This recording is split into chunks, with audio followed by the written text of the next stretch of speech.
बेटा आज हम फर्स्ट चैप्टर का को टॉपिक जो करेंगे वो करेंगे आपका प्रॉपर्टीज में करेंगे, इलेक्ट्रिकल प्रॉपर्टीज ऑफ सॉलिड। आज हमें जो टॉपिक करना है दैट इज इलेक्ट्रिकल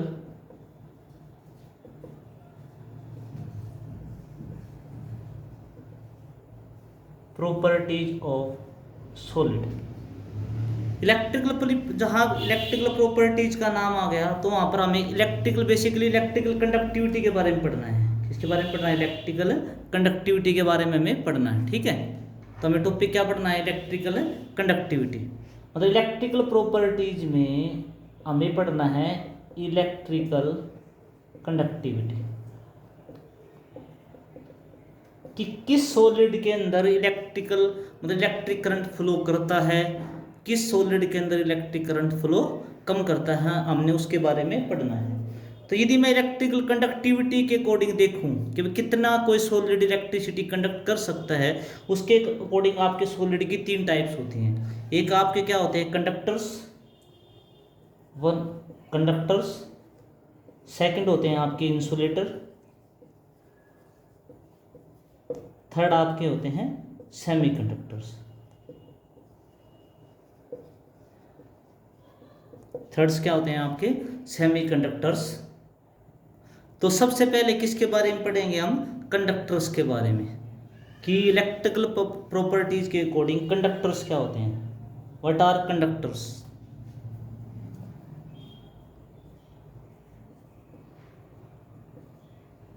तो कंडक्टर्स क्या होते हैं यदि डेफिनेशन देखें, वो सॉलिड विच अलाउ, जो अलाउ करते हैं the flow of electric current, flow of electric current through then, जो अपने अंदर से इलेक्ट्रिक करंट की फ्लो को अलाउ करते हैं वो क्या होते हैं? आपके कंडक्टर्स होते हैं। और कंडक्टर्स के अंदर जो कंडक्टिविटी होगी, जो कंडक्टिविटी रेंज होगी वो कितनी होगी आपकी? 10⁴ टू 10⁷ पर ओम पर मीटर। मीन्स कंडक्टिविटी किसके बीच में मिलेगी? 10⁴ टू 10⁷ कंडक्टिविटी मिलेगी इस रेंज के अंदर। वो क्या होंगे? आपके कंडक्टर्स। यदि मैं कंडक्टर्स का एग्जांपल देखूं, लाइक मेटल्स, जितने भी मेटल्स होते हैं वो किसके एग्जाम्पल होते हैं? आपके कंडक्टर्स के एग्जाम्पल होते हैं। They are example of conductors. अब कंडक्ट मेटल में जैसे सिल्वर हो गया, गोल्ड हो गया, they are very good conductors. इनके अंदर जो कंडक्टिविटी की रेंज वो कितनी हो जाती है? 10⁷ पर ओम पर मीटर मैक्सिमम कंडक्टिविटी हो सकती है। So they are called best conductors. तो मेटल्स किस में कंसिडर किए जाते हैं? आपके बेस्ट कंडक्टर्स के अंदर कंसिडर किए जाते हैं। सेकंड क्या है आपका? कंडक्टर्स के बाद इंसुलेटर्स क्या होते हैं? What are insulators?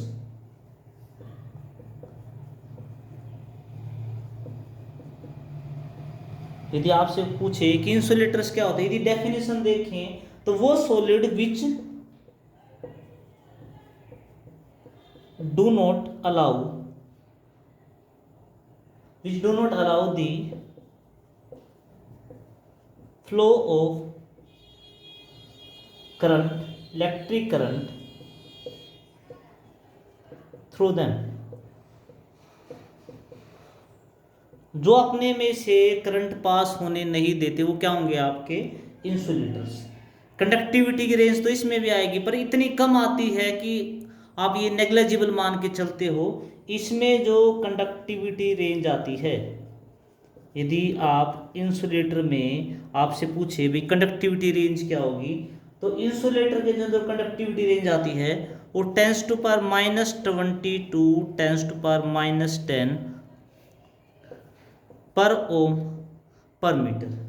ये इसमें क्या आती है? आपकी कंडक्टिविटी रेंज आती है। तो इतनी वेरी वेरी लो, ये क्या होती है? Very very low conductive, negligible होती है। इसलिए वो कंडक्टिविटी, वो जो इंसुलेटर होते हैं वो अपने अंदर से कंडक्टिविटी फ्लो को अलाउ नहीं करते। तो इसके एग्जांपल्स क्या हो जाएंगे? आपका रबर हो गया,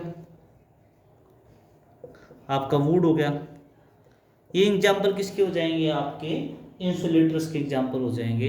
यदि आपसे कोई एग्जाम्पल पूछे कि आप सेमीकंडक्टर्स क्या होते हैं, थर्ड टाइप क्या है, it is second type insulator, third type क्या आएगी आपकी बताओ।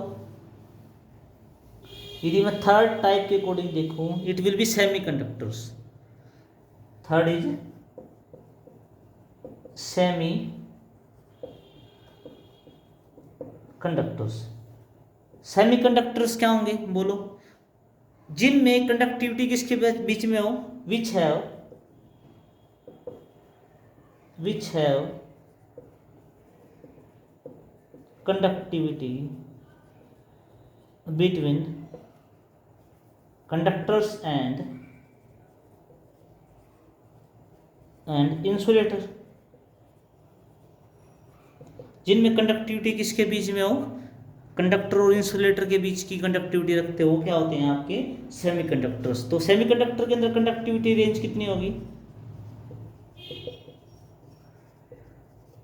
इसके अंदर पूछे कि कंडक्टिविटी रेंज कितनी होगी, तो सेमीकंडक्टर के अंदर जो कंडक्टिविटी रेंज होती है वो 10 to power 6 to 10 to power 4 पर ओम पर मीटर क्या होती है आपकी कंडक्टिविटी रेंज होती है सेमीकंडक्टर्स के अंदर। एग्जांपल्स क्या हो जाएंगे सेमीकंडक्टर के, सिलिकॉन, जर्मेनियम, ये किसके एग्जांपल्स होते हैं आपके सेमीकंडक्टर्स के एग्जांपल होते हैं। अब नेक्स्ट देखो, ये तो हो गया आपका सिंपल डेफिनेशन कंडक्टिविटी की। अब टाइप्स ऑफ कंडक्टर्स करते हैं, क्या करते हैं, types of conductors, types of conductors. देखो यदि टाइप्स ऑफ कंडक्टर में देखें तो आपके दो टाइप्स के कंडक्टर्स होते हैं, सॉलिड मतलब कंडक्टर्स यदि सॉलिड है तो उसकी दो टाइप्स आएंगी, एक तो होते हैं आपके मेटेलिक कंडक्टर्स,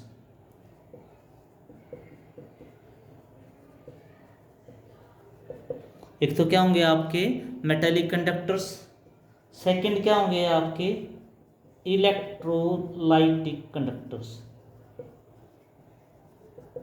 एक तो मेटेलिक कंडक्टर्स होंगे, दूसरे क्या होंगे आपके इलेक्ट्रोलाइटिक कंडक्टर्स। अब इन दोनों में क्या है डिफरेंस, क्या है वो आपको बताना है कि क्या डिफरेंस होता है मेटेलिक कंडक्टर मतलब मेटल के अंदर और इलेक्ट्रोलाइट के कंडक्टर्स के अंदर क्या डिफरेंस होता है। देखो यदि मैं डिफरेंस लिखूं आपका किसके बीच में, मैं एक लाइन लगा देता हूं यहाँ, ये मैंने एक लाइन लगा दी, और मुझे डिफरेंस लिखना है किसके बीच में, मेटेलिक कंडक्टर्स के बीच में,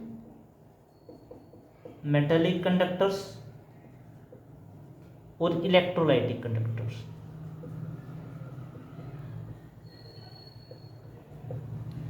पहले मैं एग्जांपल थोड़ा सा बता देता हूं, मेटेलिक कंडक्टर्स होते क्या हैं, मेटल्स के बारे में बात कर रहा है यहाँ पर, जो कंडक्टिविटी किसके अंदर होती है, मेटल्स के अंदर होती है, उसी को क्या बोलते हैं मेटेलिक कंडक्टर्स। तो मेटेलिक कंडक्टर क्यों हो जाएगी, जो मेटल्स होते हैं लाइक सिल्वर, गोल्ड, आयरन, ये क्या होंगे सारे सारे मेटेलिक कंडक्टर्स। इलेक्ट्रोलाइटिक कंडक्टर मतलब इलेक्ट्रोलाइट का सॉल्यूशन, इलेक्ट्रोलाइट बेसिकली क्या होते हैं, इलेक्ट्रोलाइट का मतलब जो आयन में टूट जाए, इलेक्ट्रोलाइट जो आयन में टूट जाए उनका जो सॉल्यूशन होता है उसके अंदर जो कंडक्टिविटी होती है होता है इलेक्ट्रोलाइटिक कंडक्टर्स। जैसे एग्जांपल दो, जैसे मान लो NaCl सॉल्यूशन, यदि आप नमक का सॉल्यूशन लेते हो जिसमें Na positive Cl negative ions आएंगे तो क्या होंगे आपके उसके अंदर जो कंडक्टर हो गए उसको क्या बोलेंगे इलेक्ट्रोलाइटिक कंडक्टर। ठीक है, तो डिफरेंस देखो, पहला डिफरेंस तो वैसे यही होगा। यदि मैं पहला डिफरेंस देखूं तो पहला डिफरेंस क्या है कि मेटेलिक कंडक्टर्स जो होती है, जो metallic conductors in metallic conductors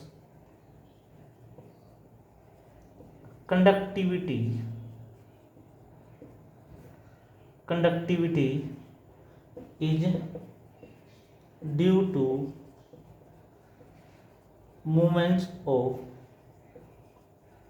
free electron, क्योंकि मेटल्स के अंदर बहुत सारे फ्री इलेक्ट्रॉन्स होते हैं तो उसकी मूवमेंट के कारण जो कंडक्टिविटी आती है वो क्या होते हैं आपके मेटेलिक कंडक्टर। इलेक्ट्रोलाइटिक में होता क्या है, देखो इसमें मैं पहले समझा देता हूँ डायग्राम के साथ। इसमें आयंस होते हैं, मान लो आप NaCl को डालते हो तो Na पॉजिटिव Cl नेगेटिव, तो इसमें बहुत सारे आयंस होते हैं, ये मूव करते हैं। जब आयंस मूव करते हैं तो कंडक्टिविटी हो, तो क्या होता है आपका इलेक्ट्रोलाइटिक कंडक्टर्स होते हैं।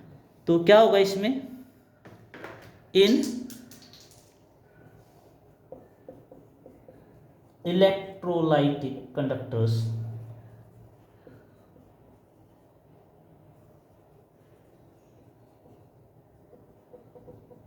conductivity is due to movements of free ions। इसमें जो आयंस मूव करते हैं तो कौन सी कंडक्टिविटी होती है आपकी इलेक्ट्रोलाइटिक कंडक्टिविटी, और कंडक्टर्स क्या होंगे आपके इलेक्ट्रोलाइटिक कंडक्टर्स होंगे। सेकंड देखो, मेटालिक कंडक्टर्स में जो कंडक्टिविटी होती है वो सॉलिड स्टेट में भी होती है और मोल्टन स्टेट में भी होती है, मतलब वो मेल्ट की फॉर्म में हो या सॉलिड हो, दोनों में ही कंडक्टिविटी होती है। तो जो मेटालिक कंडक्टर्स जो होते हैं, जो मेटल्स होते हैं, ठीक है, metallic conductors have conductivity in solid state as well as in molten state। Solid state में और मोल्टन स्टेट में दोनों में ही फ्री इलेक्ट्रॉन अच्छे काम करते हैं, तो दोनों के टाइम पे कंडक्टिविटी क्या होगी आपकी, अच्छी होगी मेटल्स के अंदर। बट जो इलेक्ट्रोलाइटिक कंडक्टर्स होते हैं, जो आपके इलेक्ट्रोलाइटिक कंडक्टर्स होते हैं, उनके अंदर जो कंडक्टिविटी होती है वो किसी कारण होती है, मूवमेंट ऑफ आयंस के कारण होती है। तो आयंस सॉलिड स्टेट में नहीं होते, मतलब जो जो इलेक्ट्रोलाइटिक कंडक्टर्स हैं,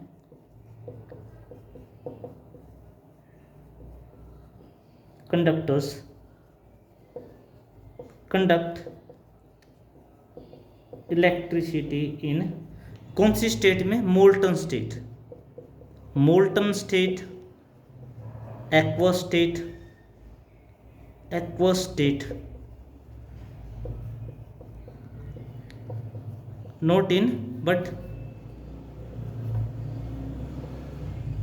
not in solid state.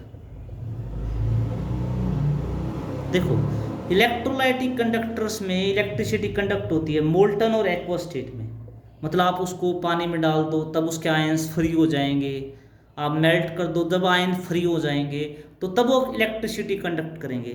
But वो सॉलिड स्टेट में इलेक्ट्रिसिटी कंडक्ट नहीं करेंगे।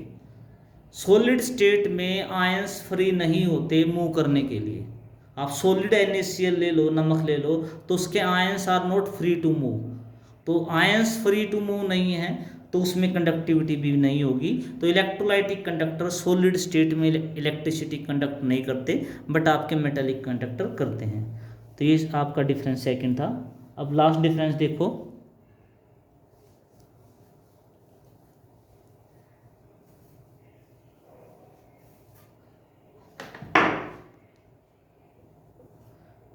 थर्ड डिफरेंस क्या है, मेटालिक कंडक्टर में क्या होता है, with increase in temperature, with increase in temperature conductivity, electrical conductivity basically decrease. इसमें इलेक्ट्रिकल कंडक्टिविटी घटती है, क्यों घटती है पहले वो समझने की कोशिश करो। ये आपका मेटल्स होता है, यदि मैं इसकी स्ट्रक्चर बनाऊं तो इसके अंदर पॉजिटिव चार्ज होते हैं बहुत सारे, जिनको आप कर्नल्स बोलते हो। क्या बोलते हो, कर्नल्स। और इनके साथ में फ्री इलेक्ट्रॉन होते हैं। क्या होते हैं, फ्री इलेक्ट्रॉन। कंडक्टिविटी होती है इनके कारण, फ्री इलेक्ट्रॉन के कारण, कर्नल्स के कारण नहीं होती। टेम्परेचर बढ़ाने से कर्नल्स की मूवमेंट भी बढ़ती है और इलेक्ट्रॉन की वैसे बेसिकली मूवमेंट बढ़ती है, पर कर्नल्स की मूवमेंट के बढ़ने के कारण जब टेम्परेचर बढ़ाओगे तो कर्नल्स की मूवमेंट के कारण फ्री इलेक्ट्रॉन की मूवमेंट्स कम हो जाती है। टेम्परेचर बढ़ाने के कारण कर्नल की मूवमेंट्स बढ़ने के कारण, ये पॉजिटिव चार्ज कर्नल की मूवमेंट बढ़ने के कारण फ्री इलेक्ट्रॉन्स की मूवमेंट कम हो जाती है, तो कंडक्टिविटी भी क्या हो जाएगी, कम। तो मेटल्स को हीट करने के बाद, मेल्ट करने के बाद कंडक्टिविटी घटती है। बट इन इलेक्ट्रोलाइटिक कंडक्टर क्या हो जाएगा, with increase in temperature, with increase in temperature जो कंडक्टिविटी है या इलेक्ट्रिकल कंडक्टिविटी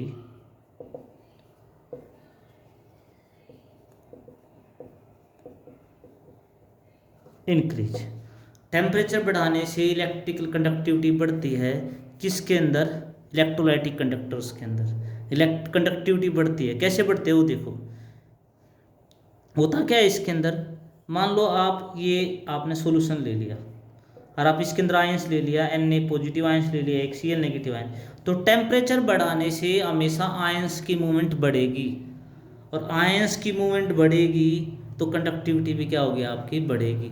तो इलेक्ट्रोलाइटिक में टेम्परेचर के साथ हीट करोगे तो इलेक्ट्रिकल कंडक्टिविटी बढ़ेगी, और मेटेलिक कंडक्टर्स के अंदर कंडक्टिविटी क्या होगी आपकी, घटेगी। तो इस तरह आप डिफ्रेंशिएट कर सकते हो मेटेलिक कंडक्टर में और इलेक्ट्रोलाइटिक कंडक्टर्स के अंदर।